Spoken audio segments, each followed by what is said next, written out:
नमस्कार दोस्तों, welcome to value addition. दोस्तों, पिछले कई दिनों में जिन जिन लोगों ने जॉइंट ऑप्शन फॉर्म भरा है हायर पेंशन के लिए, उन सब के दिल में एक ही सवाल है कि अगर किसी से कोई गलती हो गई है तो क्या किया जाए। और दोस्तों, ऐसे इंस्टेंसेस बहुत है जहां पर बहुत सारी गलतियां जॉइंट ऑप्शन फॉर्म भरते वक्त हो गए हैं। फॉर एग्जाम्पल, कोई आदमी अगर रिटायर हो गया है, उसने अपना पूरा पीएफ बैलेंस ऑलरेडी निकाल लिया है, लेकिन फिर भी जब जॉइंट ऑप्शन फॉर्म भरा है उसने वहां पर लिख दिया है कि मेरे पीएफ बैलेंस में कुछ पैसा है और आप वहां से रिकवर कर लीजिए। ये एक बहुत कॉमन सी गलती है जो नोटिस की गई है। दोस्तों, उसी तरह से एक और गलती है जो यहाँ पर होती है कि जब भी कोई आदमी 2001 के पहले सर्विस में था या 2006 के पहले सर्विस में था और जो पहले दो ऑप्शन जॉइंट ऑप्शन फॉर्म में पूछे जाते थे कि क्या आप 2001 से पहले सर्विस में थे और क्या आपने एक्चुअल बेसिक प्लस जीए पर या एक्चुअल पेंशनेबल सैलरी पर आपने पीएफ कंट्रीब्यूशन आपकी कंपनी ने किया था, तो वहां पर बहुत सारे लोगों ने नो कर दिया है।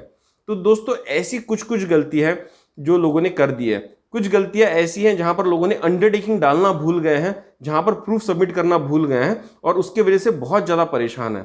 कुछ गलतियां ऐसी हैं जहां पर उन्होंने अपना जो पेंशन या पीएफ अकाउंट का जो नंबर है, जो जनरली AP/KKP इस ऐसे सीरीज से शुरू होता है, जहां पर रीजनल पीएफ ऑफिस का लिंकिंग होता है, आपका पीएफ अकाउंट नंबर लिंक होता है, वो नंबर लोगों ने गलत डाल दिया है।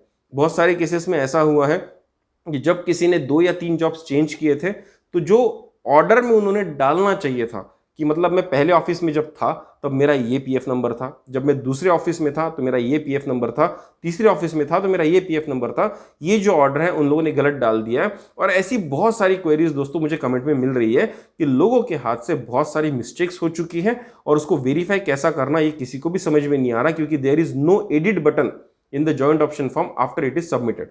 तो दोस्तों, अब इसके आगे क्या होगा, इसी बात के ऊपर मेरा ये वीडियो आज का आधारित है। दोस्तों, ईपीएफओ ने 23 अप्रैल को अपने स्टाफ के लिए एक सर्कुलर रिलीज किया। दोस्तों, मैं फिर से एक बार बता दूं, ये जो सर्कुलर रिलीज किया है ये उनके इंटरनल स्टाफ के लिए है कि पेंशन फॉर्म जो उनको मिलेंगे वो किस तरह से वेरीफाई किए जाए, उनके ऊपर एक्शन कैसे लिए जाए, उसके लिए एक स्टैंडर्ड ऑपरेटिंग प्रोसीजर यहां पर ईपीएफओ ने रिलीज किया हुआ है। लेकिन दोस्तों, उस स्टैंडर्ड ऑपरेटिंग प्रोसीजर से हमको हमारे इन सवालों का जवाब मिल जाता है कि अगर हमसे कोई गलती हो गई है तो उसका नेक्स्ट कोर्स ऑफ एक्शन क्या होगा। तो दोस्तों, आज के इस वीडियो में उसी सर्कुलर को हम डिस्कस करेंगे। मैं आपके सामने सर्कुलर पढ़ के बताऊंगा और मेरा जो अंडरस्टैंडिंग उस सर्कुलर को पढ़ने के बाद बनता है वो मैं आपके साथ शेयर करूंगा। अगर आप मेरे अंडरस्टैंडिंग के साथ एग्री करते हैं तो मुझे कमेंट बॉक्स में कमेंट करके जरूर बताइएगा। अगर आप मुझसे डिसएग्री करते हैं तो भी मुझे बताइएगा, ताकि मुझे इंप्रूवमेंट का स्कोप मिल सके। तो आइए दोस्तों, डिस्कस करते हैं 23 अप्रैल का वो सर्कुलर। तो दोस्तों, स्क्रीन पर जो आप अभी सर्कुलर देख पा रहे हैं, ये ईपीएफओ का इशू किया हुआ सर्कुलर है जो 23 अप्रैल 2023 को ईपीएफओ ने इशू किया था अपने ऑफिस स्टाफ के लिए कि जॉइंट ऑप्शन फॉर्म जो भी एम्प्लॉय सबमिट करेंगे उसको किस तरह से स्क्रूटिनाइज किया जाए, उसका स्टैंडर्ड ऑपरेटिंग प्रोसीजर क्या होगा और अगर उसमें कुछ गलतियां मिल जाती है तो गलतियां किस तरह से रेक्टिफाई की जाएंगी। तो दोस्तों, ईपीएफओ ने इसीलिए सर्कुलर इशू किया है ताकि ऑफिस स्टाफ को एक क्लैरिटी आ जाए कि पेंशन फॉर्म को स्क्रूटिनाइज करना कैसे है। और उसी के हिसाब से दोस्तों, यहाँ पर हमको कुछ सवालों के जवाब भी मिलने वाले हैं जिसके लिए बहुत सारे लोग चिंतित हैं, क्योंकि जब पेंशन ऑप्शन फॉर्म भरा गया था तो उस टाइम पर बहुत सारे लोगों ने गलतियां कर दी है। किसी ने डेट्स गलत डाल दिए, किसी ने अपना ईपीएफ का नंबर गलत डाल दिया, किसी ने पेंशन स्कीम का नंबर गलत डाल दिया, तो किसी ने अंडरटेकिंग ही नहीं डाला है। तो दोस्तों, ऐसे सारी चीज़ों का क्या होगा, इस चीज़ के ऊपर हमको यहाँ पर जवाब मिलेगा। तो दोस्तों, इस सर्कुलर में जो स्टार्टिंग में दिया गया है वो रेफरेंस दिया गया सुप्रीम कोर्ट के जजमेंट को, और अभी तक का जो भी सर्कुलर ईपीएफओ ने इशू किया है उन सबका यहाँ पर रेफरेंस दिया गया है। अब हम आएंगे दोस्तों मेन मुद्दे की बात पर। यहाँ पर जो पॉइंट नंबर 3 है, इसको अगर आप पढ़ेंगे तो आपको यहाँ पर पता चलेगा, अप्लीकेशन फॉर्म और joint option forms as received will have to be scrutinise for the following. तो दोस्तों, यहाँ पर पहला पॉइंट यहाँ पर ये दिया गया है, approval of joint request to contribute to provident fund on actual higher pay along with employers undertaking to pay administrative charges on actual higher pay and contribution to provident fund as per the provision of EPF scheme 1952। तो दोस्तों, अभी तक जो हम clause 26/6 की बात करते आ रहे थे कि जहां पर क्या आपकी कंपनी ने एक्चुअल बेसिक और डीए के पे पर आपका ईपीएफ कंट्रीब्यूशन सबमिट किया है कि नहीं किया है, उसके प्रूफ की यहाँ पर बात की जा रही है। उसको स्क्रूटिनाइज करने के लिए एक बार फिर से बोला गया है, जबकि केरला हाईकोर्ट का जजमेंट आया था कि उस प्रूफ की कोई भी ज़रूरत नहीं पड़ने वाली है। तो यहाँ पर फिर से एक बार शायद कोई कॉन्ट्रोवर्सी क्रिएट हो रही है, पर बहुत चिंता करने की बात नहीं है दोस्तों, कि कोई ना कोई यहाँ पर सोल्यूशन ईपीएफओ निकाल कर आएगा हमारे सामने। जो दोस्तों दूसरी बात जो है वो यहाँ पर यह है कि contribution to pension fund on actual higher pay as per the provisions of EPS 1995। तो दोस्तों एक तो ये था कि क्या एम्प्लॉयर के पास में परमिशन थी कि वो एक्चुअल बेसिक प्लस डीए के ऊपर में ईपीएफ कंट्रीब्यूशन कर सकता है, नहीं कर सकता है। और वो परमिशन हो जाने के बाद में जो सेकंड चीज़ यहाँ पर वेरीफाई की जा रही है कि एक्चुअली में एक्चुअल हायर पे पर कंट्रीब्यूशन कंपनीज ने किया था या नहीं किया था। अब दोस्तों पॉइंट नंबर 4 पर आता है। यहाँ पर इन्होंने बोला है parameters on which the joint applications may be scrutinise could be but not limited to. तो दोस्तों यहाँ पर जो भी फॉर्म्स इनके पास आए हैं उसमें 3 तरह के सिनारियो हो सकते हैं, ऐसा ईपीएफओ का कहना है। पहला सिनारियो ये है कि जहाँ पर all the information is provided in the applications joint option and have been vetted and approved by the employer. For example किसी एम्प्लॉय ने अगर फॉर्म भरा है और उसके एम्प्लॉयर ने इन्फॉर्मेशन चेक की और एम्प्लॉयर को सारी इन्फॉर्मेशन एकदम सही तरह से लगी और उन्होंने वो फॉर्म ईपीएफओ को दे दिया, ईपीएफओ ने लिया और ईपीएफओ ने भी वेरीफाई किया और उसमें सारी इन्फॉर्मेशन जो दी गई है वो बिल्कुल सही निकली, तो एक ऐसा फॉर्म जिसमें कोई फ्लॉ नहीं है वो है सिनारियो नंबर 1। अब दोस्तों यहाँ पर सिनारियो नंबर 2 ये हो जाएगा form is not approved by the employer. For example किसी एम्प्लॉयर ने अगर फॉर्म सबमिट किया है, वो एम्प्लॉयर के पास गया लेकिन एम्प्लॉयर को उसमें कुछ खामी मिलती है और एम्प्लॉयर ने उसको अप्रूव नहीं किया है, तो वो फॉर्म भी ईपीएफओ को फॉरवर्ड किया जाएगा और उसके ऊपर क्या सिचुएशन निकलेगी या उसके ऊपर क्या सोल्यूशन निकलेगा, इसका इस सिचुएशन नंबर 2 जिसको हम 4.2 कहेंगे उसमें डिस्कशन किया जाएगा। और दोस्तों जो तीसरा कंडीशन यहाँ पर इन्होंने बताया 4.3 में वो है complete information is not provided in the applications और joint options and has been vetted and approved by the employer. For example किसी एम्प्लॉय ने अगर फॉर्म भर दिया है लेकिन पूरी इन्फॉर्मेशन सही तरह से नहीं दी है, लेकिन फिर भी उसके एम्प्लॉयर ने वो एप्लीकेशन को वेट कर दिया, उसको अप्रूव कर दिया और ईपीएफओ को भेज दिया है, तो जब ईपीएफओ उस चीज़ को स्क्रूटिनाइज करेगा तो उसको पता चलेगा कि गलती होते हुए भी एम्प्लॉयर ने इस फॉर्म को हम तक फॉरवर्ड किया है अप्रूव करके, तो उसके ऊपर क्या किया जाएगा। तो दोस्तों बेसिकली 4.1, 4.2, 4.3 में 3 सिनारियो बनेंगे। पहला सिनारियो जिसमें सब कुछ सही है, दूसरा सिनारियो जिसमें एम्प्लॉयर ने ही फॉल्ट फाइंड कर दिया और तीसरा सिनारियो बनेगा कि जहां पर चीज़ें सही ना होते हुए भी एम्प्लॉयर ने उसको अप्रूव करके सामने भेज दिया और ईपीएफओ ने उसमें फॉल्ट फाइंड किया। तो दोस्तों अब इसकी स्क्रूटिनी कैसी होगी, ये पॉइंट नंबर 5 में यहाँ पर दिया गया है। तो पहला यहाँ पर केस लिया है 4.1 का, जब एवरीथिंग इज राइट, सब कुछ सही है, फॉर्म में कोई दिक्कत नहीं है, एम्प्लॉयर ने भी चेक किया, ईपीएफओ ने भी चेक किया, एवरीथिंग इज राइट। तो यहाँ पर बोला गया है application joint options will be examined for completeness of provided record as per para 3 of this circular by dealing assistant. In case the records are complete, the file will be marked to SS or AO. AO बोले तो accounts officer with the comment that it is category 4.1 case for further examination. मतलब कि दोस्तों जो dealing assistant होगा जिसके पास वो form आएगा उसके ऑनलाइन सिस्टम में, उसको वेरीफाई करेगा और उसको पता चला कि ये सिनारियो 4.1 का केस है, मतलब everything is right, perfectly okay, तो उसको कैटेगराइज कर दिया जाएगा 4.1 के लिए और असिस्टेंट अकाउंट ऑफिसर को उसको फॉरवर्ड कर दिया जाएगा। The concerned SS or account officer will review and, if found in order, will forward the file with his comment to Assistant PF Commissioner or Regional PF Commissioner 2. He will also make an entry in the list wherein each case file number, category, name of the establishment and status will be maintained. Basically इस application को एक proper Excel sheet में डालकर उसका record बनाकर assistant PF commissioner या आरपीएफसी 2 को भेज दिया जाएगा। If not found in order, will return the file with his comments to DA to categorize it properly. मतलब कि अगर डीलिंग असिस्टेंट ने अगर कुछ यहाँ पर गलती कर दी है तो डीलिंग असिस्टेंट को ये फॉर्म वापस यहाँ पर भेजा जाएगा। अब दोस्तों यहाँ पर आगे बताया गया है कि एसएस और AO will make an entry in the list where in each case file number, category, name of the establishment and is status will be prepared. APFC RPFC 2 will scrutinize category 4.1 cases and will get the wage details verified through dealing assistant, SS and AO with the data available. तो दोस्तों यहाँ पर पूरी चीज़ का verification किया जाएगा और उस वेरिफिकेशन को डेटाबेस में डाल दिया जाएगा. डिटेल नंबर 5 यहाँ पर कहता है the cases where FO details and employee details match the dues will be calculated and an order will be passed by APFC और RPFC 2 और RPFC 1 for depositing transferring the dues. तो यहाँ पर ये कहा गया दोस्तों कि एप्लीकेशन आएगा, उसको कुछ लोग यहाँ पर स्क्रूटिनाइज करेंगे और फाइनली ये असिस्टेंट PF कमिश्नर या रीजनल PF कमिश्नर के पास जाएगा और अगर सब कुछ सही निकला तो यहाँ पर आपके ड्यूज कैलकुलेट किए जाएंगे कि आपको पैसा कितना वापस करना है EPFO को. A separate circular will be issued for this purpose. और यहाँ पर ये बोलते हैं कि एक अलग से सर्कुलर भी इशू किया जा सकता है कि पैसा किस तरह से वापस दिया जाएगा. The cases where there is a mismatch following process will be followed. अगर कहीं पर मिसमैच होता है, कहीं इन्फॉर्मेशन अगर सही तरह से टैली नहीं हो रही है EPFO ऑफिस के रिकॉर्ड में और जो भी एम्प्लॉयज़ ने भरी है अपने जॉइंट ऑप्शन फॉर्म में, तो वहाँ पर क्या किया जाएगा उसकी प्रोसेस यहाँ पर दी गई है. तो दोस्तों यहाँ पर पॉइंट 6A में अगर आप देखेंगे तो आपको पता चलेगा mismatch will be inform to the employer and the employee pensioner by APFC और RPFC 2. They will be given a time of 1 month to complete the information.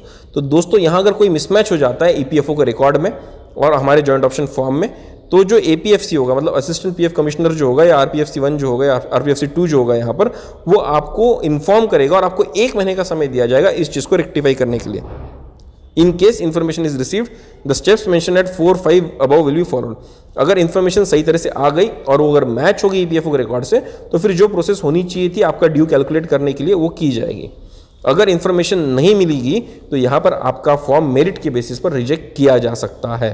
तो दोस्तों यहाँ पर जो भी इन्फॉर्मेशन दी गई थी वो रेफर कर रही थी 4-1 टाइप ऑफ केसेस की, जहाँ पर सारी इन्फॉर्मेशन फॉर्म में सही दी गई है और एम्प्लॉयर ने उसको वेट कर आगे भर दिया गया है, और बाद में अगर कुछ रिकॉर्ड में मिसमैच मिलता है तो EPFO आपको 1 महीने का टाइम देगा उसको वेरीफाई करने के लिए।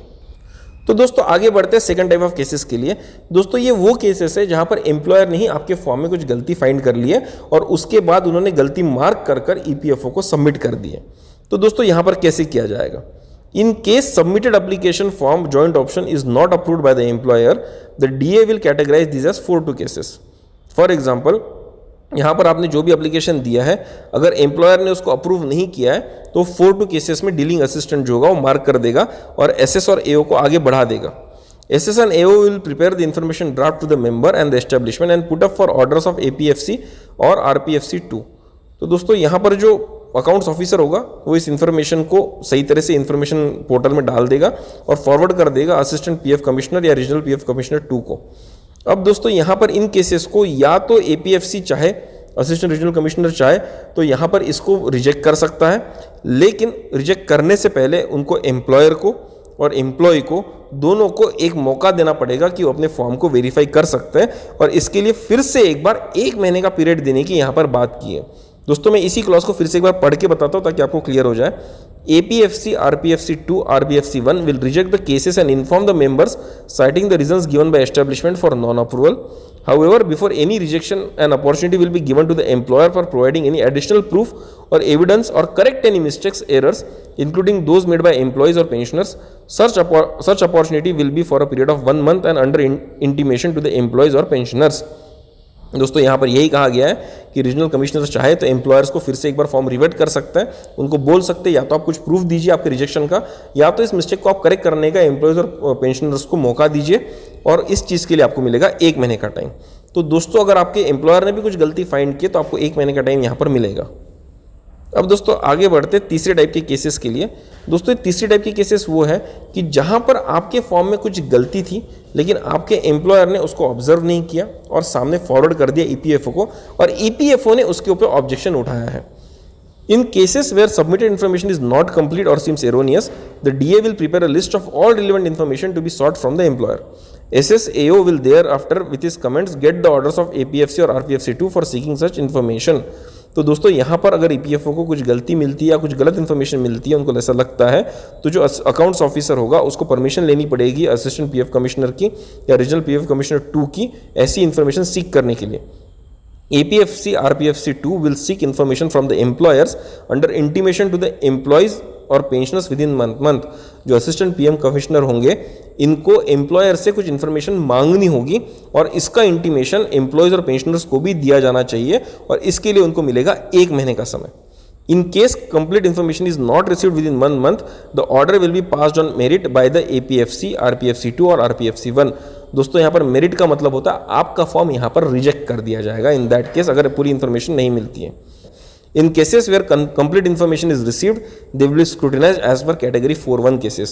तो दोस्तों अगर आपकी पूरी इन्फॉर्मेशन आप दे देते हैं उस 1 महीने के पीरियड में, तो again that will be converted to category 1-4-1 का जो कैटेगरी था उसमें कन्वर्ट हो जाएगा, जहां पर पूरी इन्फॉर्मेशन अवेलेबल है, और उसके बाद आपका जो ये होगा रिटर्न करने का जो अमाउंट होगा, रिफंड करने का जो कॉर्पस होगा उसको कैलकुलेट किया जाएगा। तो दोस्तों बेसिकली अगर मोटा मोटा हम इस चीज़ को समझे तो आपको पता चलेगा कि यहाँ पर अगर आपके हाथ से गलती हो चुकी है तो आपका फॉर्म या तो एम्प्लॉयर मना कर देगा कि भाई यहाँ पर कुछ गलती है, या तो एम्प्लॉयर आगे बढ़ा देगा और EPFO उसमें कुछ गलती फाइंड कर लेगा।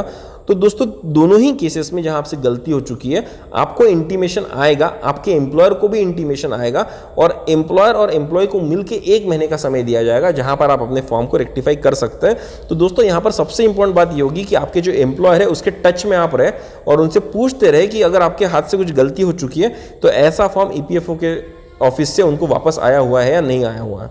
तो दोस्तों यहाँ पर सबसे इंपॉर्टेंट बात यही है नोट करने वाली कि आपको अपने एम्प्लॉयर के टच में रहना है, उनसे पूछते रहना है कि क्या वो फॉर्म वापस आया है जिसमें हमसे गलती हो गई थी। अब दोस्तों यहाँ पर इन्होंने बोला है कि there may be special circumstances requiring examination of records of the establishment's trust especially for rectification of wage details।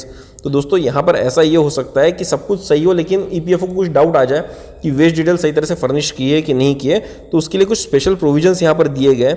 यहाँ पर ये कहा गया है कि कुछ टीम्स बनाई जाएंगी लोगों की जिसको RPFC 1 अप्रूव करेगा और वो जाएंगे कंपनीज में, वहाँ उनके रिकॉर्ड्स चेक करेंगे, उन लोगों के रिकॉर्ड चेक किए जाएंगे जिनके फॉर्म में उनको डाउट आ रहा है, और उसके बाद जो भी डिसीजन होगा वो टीम जो होगी उसका रिपोर्ट बनाकर APFC या RPFC को सबमिट करेगी और उसके बाद ही RPFCs जो होंगे वो उसके ऊपर एक फाइनल कॉल लेंगे।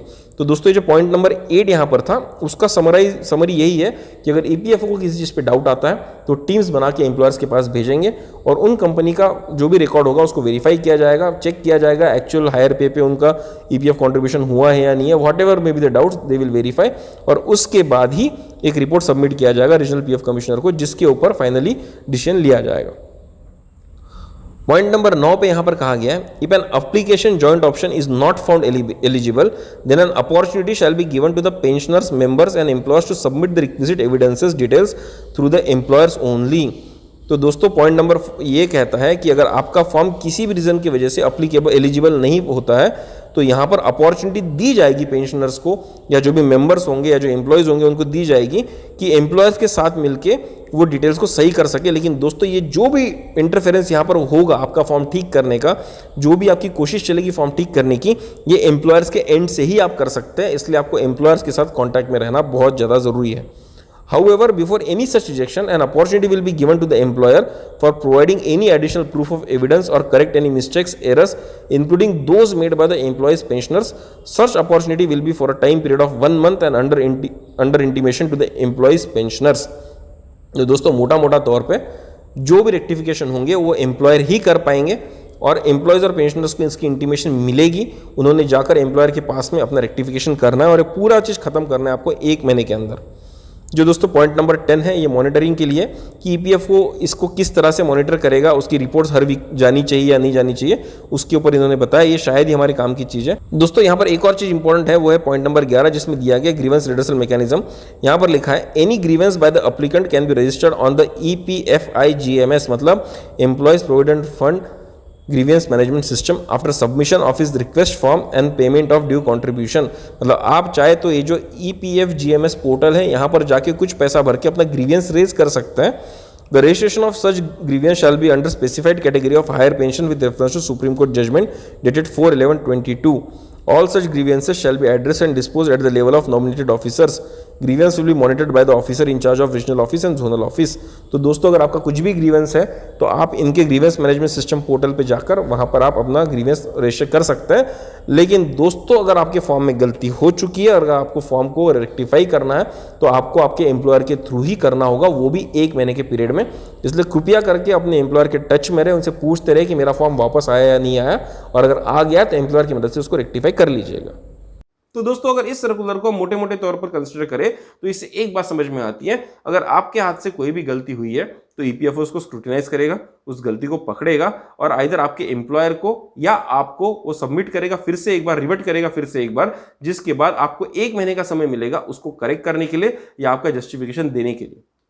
तो दोस्तों ये एक अच्छी खबर है और एक अच्छा प्रोसीजर भी EPFO यहाँ पर फॉलो कर रहा है कि अगर किसी के हाथ से मिस्टेक हो रही है तो उसको 1 महीने का समय देना चाहिए उस चीज को वेरीफाई करने के लिए, रेक्टिफाई करने के लिए। तो दोस्तों उम्मीद करता हूँ जिस तरह से हमने इस सर्कुलर को समझा है उसी तरह से EPFO इसको इंप्लीमेंट करे तो बहुत सारे लोगों को फायदा होगा जिनके हाथ से गलती से कोई मिस्टेक हो चुकी है। तो दोस्तों उम्मीद करता हूँ ये जो इन्फॉर्मेशन मैंने आपके साथ आज शेयर की आपके लिए बेनिफिशियल होगी और इससे शायद आपके मन में जो दुविधा चल रही है उसको थोड़ा सा एक अल्प विराम जरूर मिला होगा। दोस्तों वैल्यूडेशन में हमारी कोशिश रहती है कि आपकी जितनी मदद कर सके किसी चीज को एक्सप्लेन करने के लिए, किसी चीज का अंडरस्टैंडिंग बिल्डअप करने के लिए, वो हम करें और आपके सामने एक ऐसा पिक्चर लाए जिससे आपको ज्यादा से ज्यादा फायदा हो सके। अगर दोस्तों आपको हमारा कंटेंट पसंद आ रहा है तो जरूर शेयर कीजिए अपने दोस्तों के साथ, अपने परिवारजनों के साथ, ताकि उनके जिंदगी में भी एक छोटा सा वैल्यूडेशन हो सके। तो आइए दोस्तों जल्दी मिलेंगे एक नए कंटेंट के साथ, तब तक के लिए सब्सक्राइब कीजिए हमारा चैनल वैल्यूडेशन। धन्यवाद।